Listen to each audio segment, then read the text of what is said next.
Good morning, people of God. Happy Tuesday. So I just wanted to come with a word of encouragement. Tuesday, Tuesday tidbit. Okay.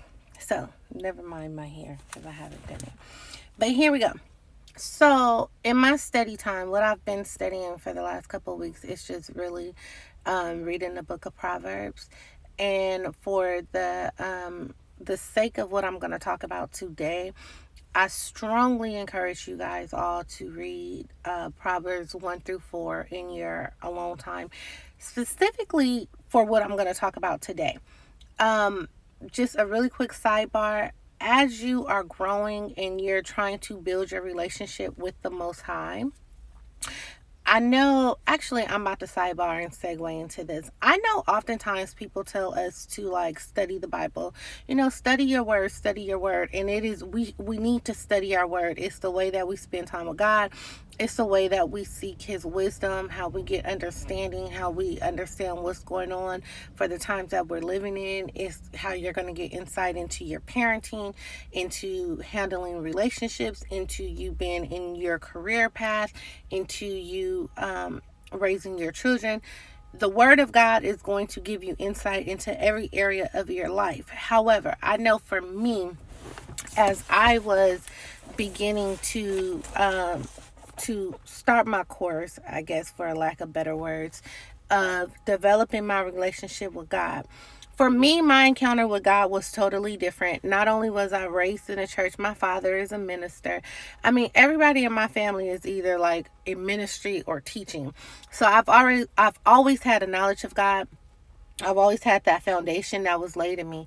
However, it wasn't until I got pregnant where I got my own personal experience with the Most High, and that came by way of me really just crying out to him during that time. It wasn't so much that I was just like immediately I was just like, oh, I'm jumping into the word. I'm about to start spending time into the word every day or whatever. But as our relationship has grown and how as he's been developing me, I I got to a point where it's like, okay, I know I need to be in my word. Or like my father says, raising my level of commitment. And that's just raising your level of commitment with God, spending time with him, praying, reading the word, worshiping, which is something all of us should be doing daily. But it's easier said than done, and I'm very realistic and I'm very aware of that. I know a lot of the problems for like myself when I first got into the word, or when I talk to other people when I'm trying to encourage them to get into the word or whatever the case may be, we don't know where to start. You're like, oh, it's easy to say study your Bible, but it's like, it's not like you're studying a textbook for school. You know what I'm saying? And so, what, what, I don't want to say what the Most High began to show me, or how I probably learned how to really, like, fully maximize my time in the word, is I started off just by taking one chapter at a time. So that's what I'm just encouraging you guys. This is a complete sidebar, but just encouraging you guys to, as you're beginning to develop your relationship, and as you're trying to grow, and as you're trying to um like raise your level of commitment to God, and you're getting into your word and you may not know where to begin, I think, this is just my personal opinion, Proverbs is a great place to start. Although I'm saying for this teaching, or not teaching, but for this message, I strongly suggest reading Proverbs 1 through 4. But as you're getting more and more into your word, I strongly suggest, if you don't know where to begin in Proverbs, because Proverbs lays out God's wisdom.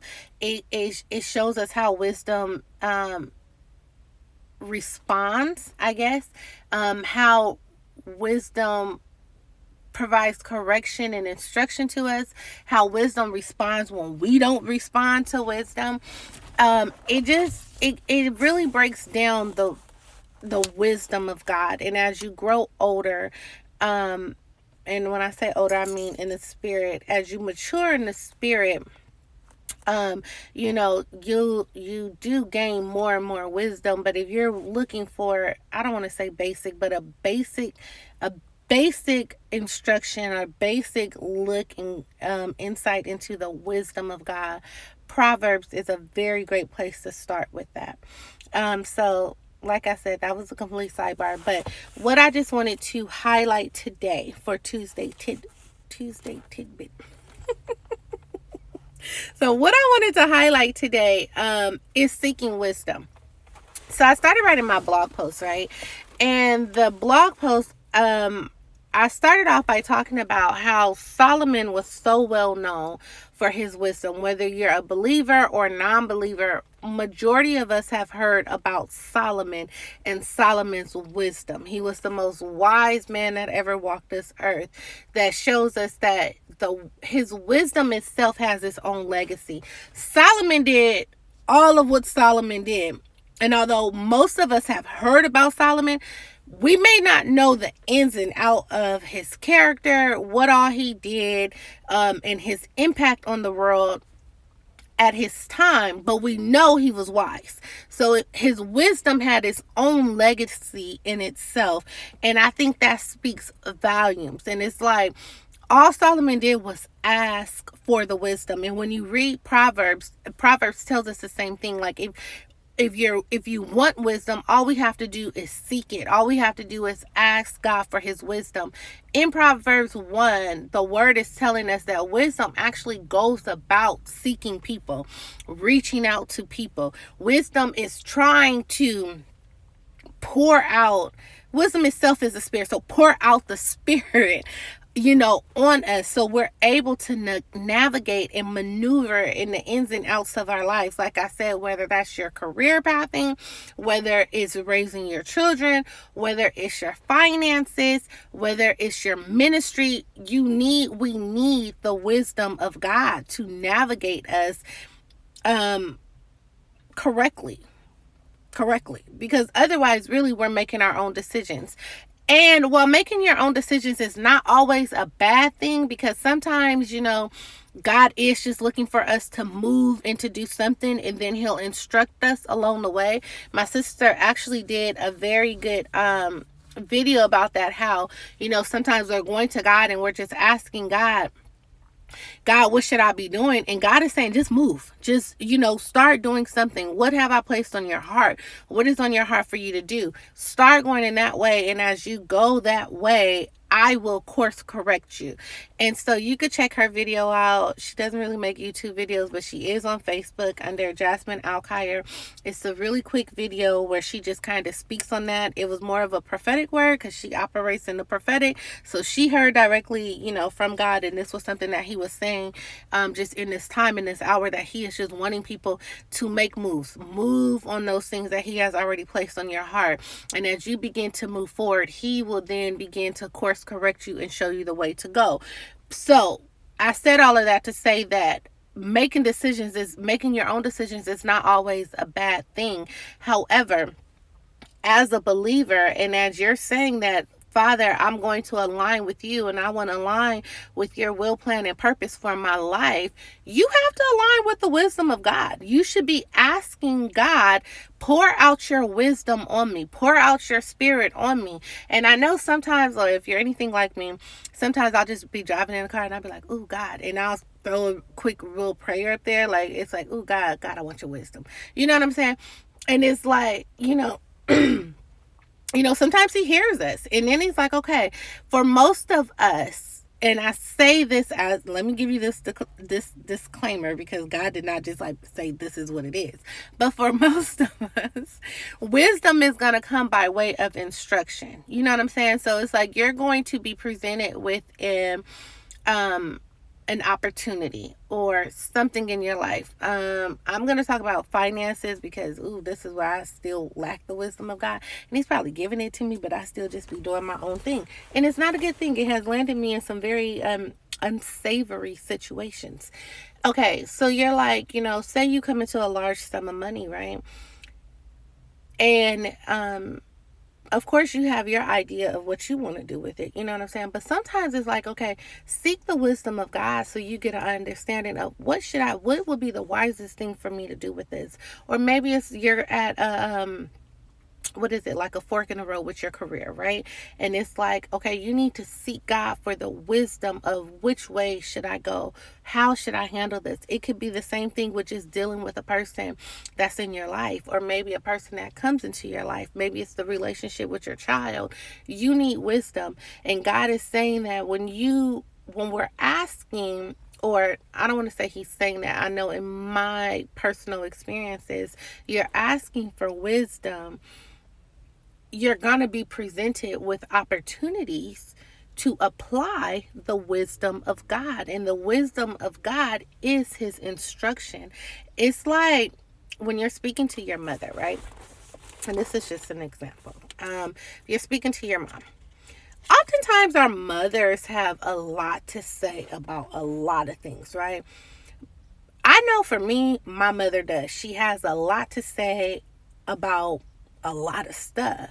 But I also know my mother is very wise. And a lot of that comes just when you're dealing with older people, comes with age, it comes with experience. Because one way or another, you're going to get the wisdom. You just prefer to get it before a negative consequence or impact happened because you didn't seek the wisdom before. So some of it is learning experiences, and that's how you get wisdom. But to avoid some of that, as far as like the bad learning experiences, seek out for his wisdom beforehand, and then follow the instruction that is given to you. That's why the word says that the spirit of wisdom gives you instruction and correction, because the correction is going to be that lesson that you learned the hard way. And the word tells us, and I didn't write down the scripture, so my apologies. If I remember, I'll put it in the description, but I'm telling you guys to read Proverbs 1-4. But in Proverbs 1, the word tells us that when you don't seek wisdom, and again, it says that wisdom is going out, reaching out to people. So God is trying to give you wisdom all the time in these different situations and areas of your life. But when you don't follow or you don't heed the wisdom of the Lord, you get yourself into a situation, and now you're calling out to God, because we do this, right? We call out to God and we're saying, oh God, what should I do now? What should I happen? What's going to happen? We'll do all of this stuff. And literally the word tells us that wisdom is then mocking us. It's then going to laugh at our calamity. And that's because we were disobedient. That's because we chose not to listen. So that's how you're going to get the correction. You're going to learn the hard way. So like I said, one way or the other, you are going to get the wisdom of the Lord. And if you're hard-headed and you're strong-willed, which I understand that because I was very much like that in my past life, or not my past life, but years ago, you learn the hard way, time after time after time again, until your butt finally decides, you know what, let me go ahead and seek God, and let me then act on the things that he is telling me to do. And the more you do that, the more the spirit of wisdom is going to rest heavily on you. So it's like I said, going back, because I'm not all over the place. I know where I'm going. Going back to the conversation like you're having with your mother. She's very wise, right? She might tell you, if you do this, this is going to be how this pans out. Don't do it. I wouldn't do it. You know what I'm saying? And then you do it anyway. And then things don't pan out how you expected, but they absolutely pan out exactly how either your mother said or how she expected. It's the same thing with God. So as you're dealing more and more with your mother, and this, just keep following my analogy? Just keep going with me. As you're dealing more and more with your mother over the years, most of us know our moms like the back of our hands. I know my mother like the back of my hand. I already know how she's going to respond to certain things, you know what I'm saying? And I know how she's going to react to certain things, or for the most part, what she's going to tell me. It's the same thing with God. The more and more you listen, though, the more and more you don't have to go to your mom for her advice, right? The more and more you're like, oh, well, if I do tell her this is what she's going to say. It's going to be the same thing with the Lord. The more and more you're asking for wisdom, and he's pouring out his wisdom to you, and you are obedient to the instruction and the correction that he is giving you, the more and more you're really probably not going to have to spend days and weeks praying and fasting for wisdom in a particular situation, because now you've been walking with wisdom. The spirit of wisdom has been poured out on you. So now it is literally just a part of you. So when these different things come up in your life, you're like, oh, I know where to go. I know what to do. You know what I'm saying? So that's really how the spirit of wisdom works. The flip side to that, like I said, and I just want to highlight this again, is when we don't listen, when we decide to do our own thing. The word literally tells us that wisdom laughs at our calamity. And it sounds rude, but you chose not to listen. And we do that oftentimes. We do our own thing. We choose not to listen. And then we feel sorry for ourselves. But it's like your butt should have listened. So that's what's going to happen. So I just encourage you guys with that, as we're moving forward, and especially in this time, in this hour that we're in, that we are seeking God's wisdom for every area of our life. Some people will tell you it's not that deep. It doesn't take that much. You don't have to ask God everything. Hey, I'm not going to tell you whether they're right or wrong. I am a type of person, I run everything by God, and I'm like that now because I didn't used to be like that, and I got my tail set down a couple times, and it did not feel good. And at this point, I decided I'd rather be safe than sorry. So, like I said, some people will say it doesn't take that much. That is completely up to you. I think the safest thing to do is run it by God. He's very he's simplistic in the sense of, if he has a strong stance on something, he will let that be known to you, and it'll be very clear to you on what you need to do. If he is more so like, daughter or son, I'm okay with if you do this or if you do that, then you'll know, because you won't get the strong stance of no. Or, you know what I'm saying? Like, he makes his no's very clear. So it's not like you're ever going to be in a place of, oh no, God doesn't want this for me. If it's a no, he's going to make that very clear. Now, I did go all over the place with that, so I kind of lost track of what I was saying. But I'm just saying, run it by God. Seek God's wisdom, pray for God's wisdom when wisdom comes. And like I said, it's going to be you being presented with different situations, different opportunities to apply the wisdom of God.